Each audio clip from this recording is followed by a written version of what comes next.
Hi friends, ఎలా ఉన్నారు? అందరికీ వందనాలు. మేమైతే దేవుని కృప వలన చాలా బాగున్నామండి. ఈరోజు లంచ్ చూద్దామండి. ముందుగా డ్రింక్ అండి, తులసి ఆకులు, మిరియాల డ్రింక్ అండి, హెల్తీ డ్రింకు. అలానే రైస్ అండి, వేడిగా ఉందండి. దాంట్లోకి ఫిష్ కర్రీ చేశానండి, ఇంకా ఫిష్ ఫ్రై, గోంగూర పప్పు, చింతపండు రసము, పెరుగు. ఈరోజు మా బాబు కస్టర్డ్ యాపిల్స్ తీసుకొచ్చాడండి.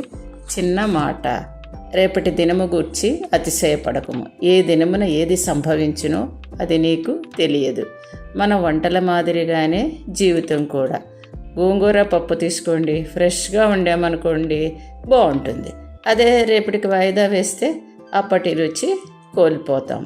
కనుక రేపటి గురించి ఎక్కువ ఆలోచించకుండా దేవుడిచ్చిన ఈ రోజుని సంతోషంగా గడపాలి.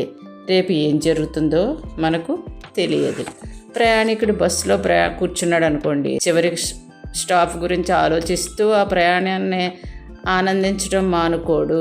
మార్గంలో కనిపించే దృశ్యాలనే ఆస్వాదిస్తాడు. అలాగే మనం కూడా నిన్న పోయింది, రేపు రాలేదు.